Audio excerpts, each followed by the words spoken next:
channel. My name is Eva. In this video, as you saw, I'm going to be reading mysteries and thrillers for the week. Let me just get straight into the books that I plan on reading. I only have 2 that I specifically have planned to read. Otherwise, after I finish these 2, I'm just gonna pick whatever one I'm in the mood for. So the first one I have on my Kindle that I got is an ARC, and that is Not Quite Dead Yet by Holly Jackson. Holly Jackson is my favorite author. I have loved all of her books, so I am so excited that I have her new book early as an ARC. When I saw the NetGalley email that I got accepted for an ARC, I was actually shocked because I put my name in and I was like, I'm definitely not gonna get picked because I feel like there's so many other people that could possibly get picked. I feel like there's gonna be so many requests for it that I'm not gonna get picked, but I somehow did. So that is going to be the first book we read. And then the only other book that I have planned that I want to read is No Place Left to Hide by Megan Lally. I listened to That's Not My Name on audio a couple months ago and it was 5 stars for me. It was so good. I had listened to it in one day, maybe even like one sitting. It was so good. It had me hooked straight from the beginning. That was just really good, and I'm pretty sure that was her debut. I'm really excited to try another book by her, but I haven't seen as good of reviews on this one as That's Not My Name, but we'll just have to form my own opinion and see what I think. And other than that, I have like a few other mysteries and thrillers, but those are the 2 main ones I want to get to. I guess we'll both see what books we will read. I'm gonna get started with Not Quite Dead Yet.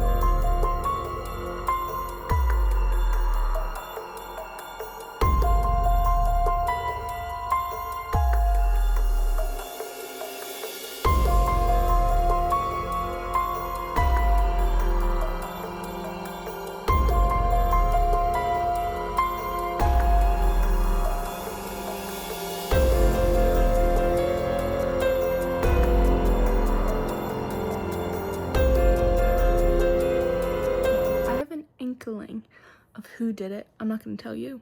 I'm not. But I have an inkling, but it's more because of something that just happened than anything else. I'm like 80% through the book, I believe. I'm 81% through, and I have an inkling, but it's more because of something that just happened. But I don't know. I'm probably wrong. Okay, my dog is sitting next to me. We just came back from a walk, so you might hear that. And I look red-faced and hot because we just came back from a walk. Good girl. Okay, I finished Not Quite Dead Yet by Holly Jackson, and I'm giving it 5 stars. I never did a midway update, so I'm gonna do like all my thoughts now. First, I'm gonna give you a little overview of the book, and then I will tell you more of my thoughts. So we are following Jet, who is 27 years old, which, before I get more into the description, this is Holly Jackson's first book where the book isn't following somebody who's like 17. Because I'm pretty sure all the other main female characters in her books are only like 17.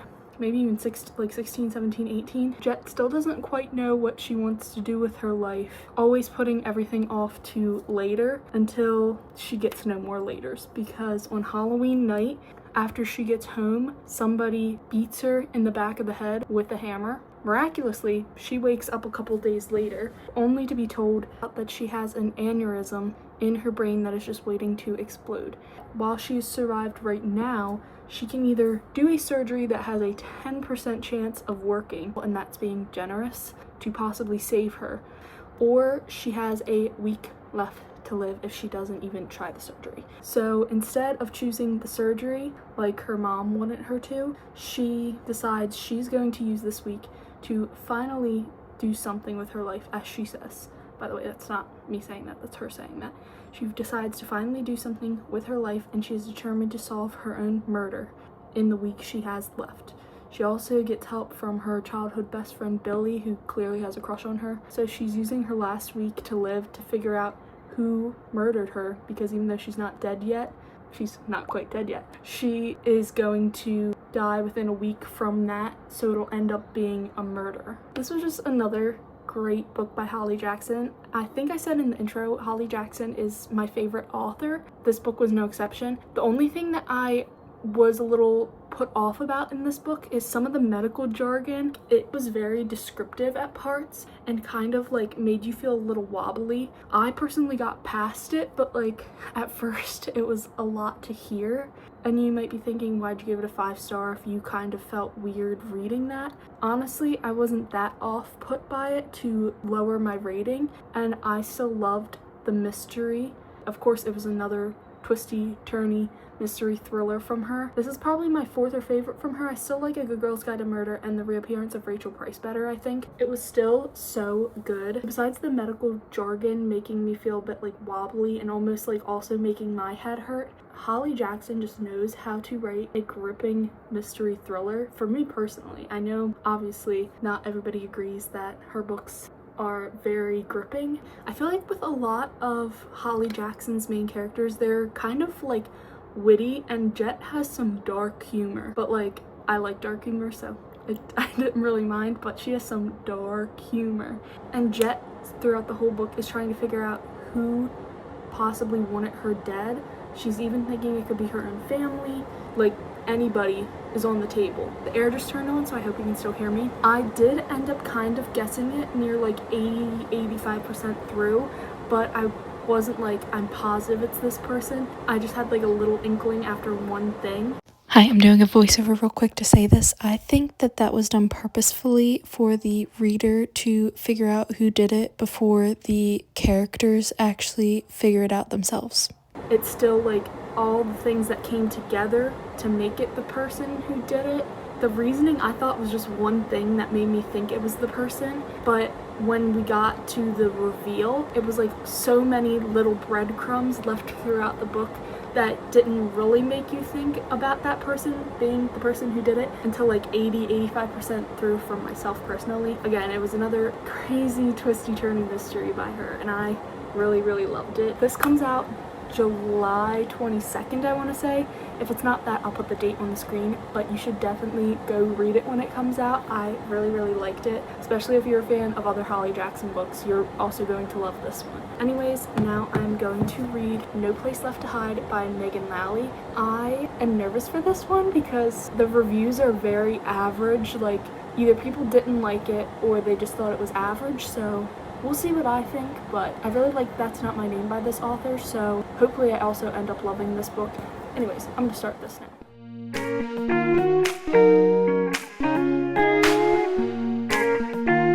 Hello.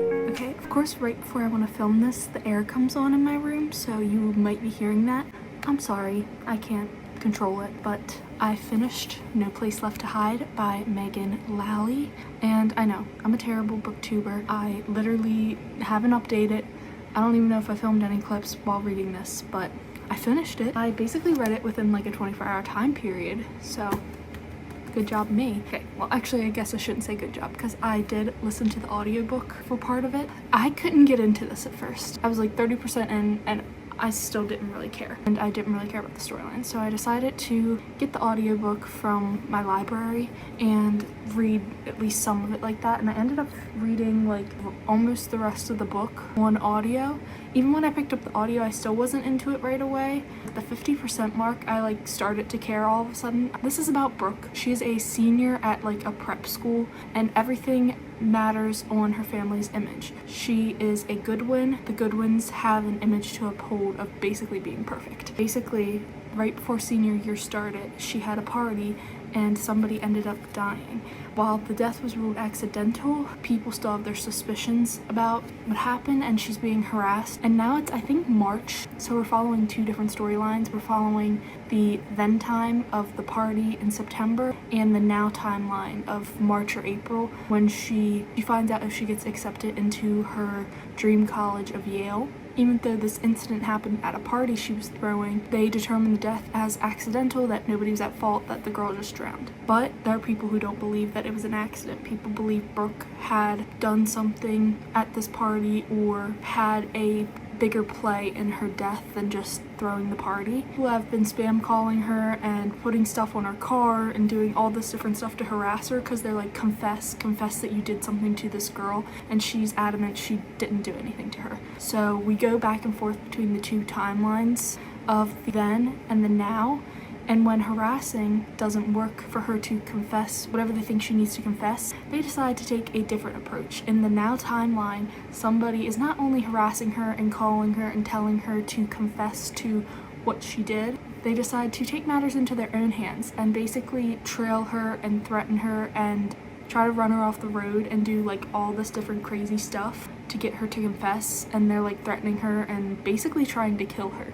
But she is adamant to her friend. She tells her friend who she's with, she's like, I did not do anything, and I'm not gonna falsely confess to something I didn't do, because the girl was like, why don't you just like falsely confess and say like you did it even though you didn't, and we can go to the police station and said these people were like harassing us. We're going back and forth between the two timelines of when the girl had drowned, and the now timeline where Brooke, our main character, is getting harassed for them thinking she had something to do with the drowning. Like I said, in the first like 30-40%, like I like just didn't care. Like I was reading, but like I wasn't invested in the story. Not long after I started the audiobook, that's when I started to get more into it. It's a super quick read, and the audiobook's pretty short because this book's only 250 pages. It's a fast-paced book for sure, but it's a little more dull. I liked That's Not My Name better. I mean, I did give that 5 stars. That was really good. And I think I'm gonna give this like a 3.75. It was interesting. It was fast-paced, yet it took me a while to get into. I probably didn't get into it until maybe like halfway through, but the last half, or maybe even the last like 40%,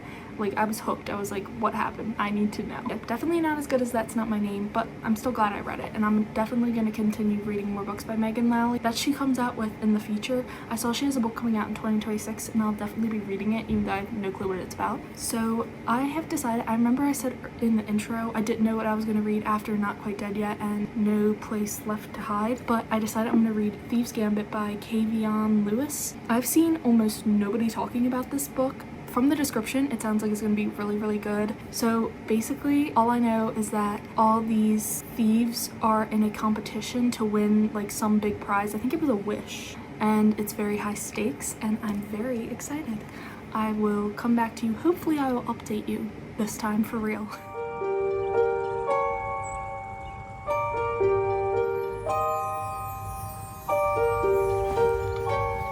Uh-oh, when did I hit that?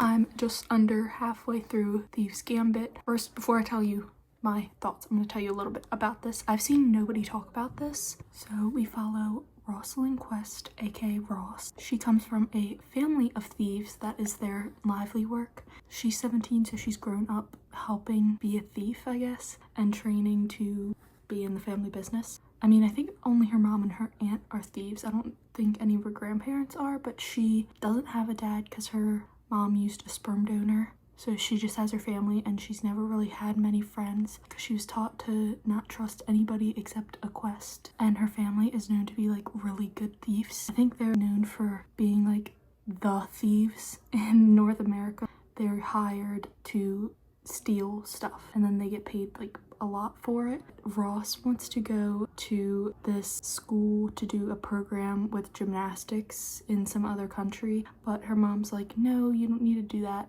You are needed here. Like, you stay with me.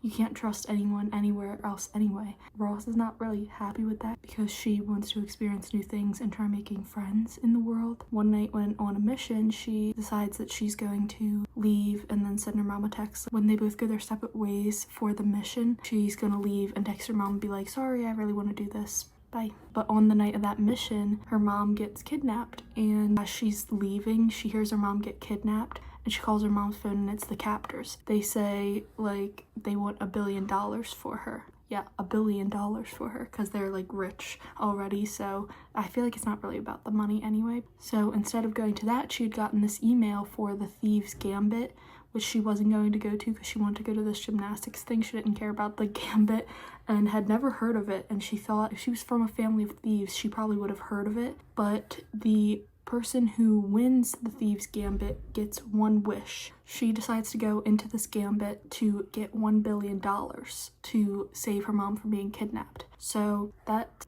is kind of the start, and when she gets to the gambit, they do all these different tasks. So when they get to this gambit, there's 12 people in total, I think, and basically the point of the game is that they have to complete all these missions to move on to the next phase. At the end of each phase, it eliminates one or more people. Right now we're down to 8 people. I think we started with 12. I'm really enjoying all the missions. There is quite a few people. In the beginning, it was really hard to keep track of all the people because there was like 9 of them that you truly got to meet. But just at first, it was like really confusing because they all got introduced at one time. The missions are so fun. Well, I mean, it's pretty stressful, but it's fun to read about. For her, it's pretty stressful though. All the missions have something to do with stealing since they're thieves, and the characters are pretty likable. Of course, we have a couple that we aren't supposed to like. Yeah, I haven't seen like anybody talking about this, and I'm really surprised because I'm enjoying it so far. The only thing like I really don't like is there's like new slang in it. Let me see if I can find an example. So I couldn't find any examples, but you're just gonna have to believe me that there was some cringy now slang in it. Okay, I'm gonna go now because my sister is on the phone downstairs and she talks so loud. So that's all I'm gonna say for now. Okay. I'm here to give my review on Thieves Gambit by Kavion Lewis. At first, I liked the story. I wasn't caring to pick it up. Like when I read it, I liked it, but do you know what I'm saying? Like I wasn't like, ooh, I can't wait to read that later. I would just read some of it, but like I wasn't like dying to pick it up or anything. Until like the last 50%, like the first half of the book, like I was enjoying it, but I wasn't like loving it. But the second half, I was hooked. As I said before, we're following these thieves in this like big elaborate game. They do all these different missions, and if you complete the mission, you move on to the next round. Unless the people who are the head of the games change the rules, they can do whatever they want. Our main character, Ross, aka Rosalind, is playing in the games because her mother in the very beginning was kidnapped while they were on one of their own thieves missions. So she goes to the Gambit. She almost fails the first level, and all the missions are like really elaborate, huge missions to steal different things, obviously, because they're thieves. I ended up really enjoying this more than I thought I would in the beginning. Like in the beginning, I was kind of just like, this is good, but like, I'm not in love with it. I was enjoying it. It was sitting at like 3.75 in the beginning. But then the end was, oh my god, I was locked in. It was so crazy. There was a plot twist at the end I was not expecting. All these different things at the end was crazy, okay? I never see anybody talk about this book, and I don't know why, because it was so good. If you like the inheritance games, like all like the different like games and stuff like that, it kind of reminds me of that, but this one is more like crazy with twists that can get you in a lot of trouble since they're thieves, and in the inheritance games they were just doing this for an inheritance, while in this it's to win a wish, and it involves them being thieves. So if you liked that, you might like this. This was just so good. And like I said, I haven't seen anybody talk about it. And like I said in the beginning, I just wasn't hooked. I don't know if I just wasn't in the mood to read or if it genuinely was this book, but the second half I was locked in. And it was stressing. The book stressed me out so much, but again, I was still so locked in. The end and the twists. I don't think I had my phone when I finished the book, but I was genuinely just like, I was like, I cannot believe that just happened. I cannot believe, like, the twist was really good. I'm rating this a 4.5 out of 5. It's super underrated. I haven't seen anybody talking about this. And right when I finished it, I requested the second book from the library, and I already went and got it. So I cannot wait to read that one. I'm editing this and realized I never said anything about Ross and one of the other thieves' little romance. And they were really cute together. And I'm surprised I didn't say anything about it in either of my other clips that I can't wait to see more of in the next book. That's all I'm gonna say. I'm not gonna say too much about it.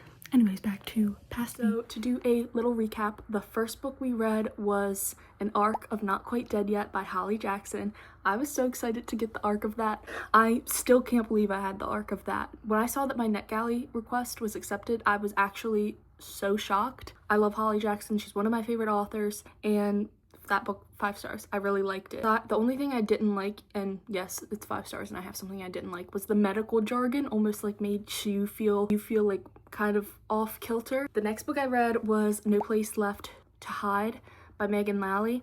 This was like a 3.75. Again, I didn't really care about the story for like a good portion of it until the last like 50%. I feel like the twist wasn't that crazy, but it still was interesting. And then we read the book I just said, Thieves Gambit. I gave that a 4.5. I at first wasn't like dying to read it. Like I liked it, but I wasn't like dying to read it. But then the last like 50-60%, I was locked in. It was really good. Anyways, that's the end of the video. I hope you enjoyed, and I hope to see you again. Bye. Bye.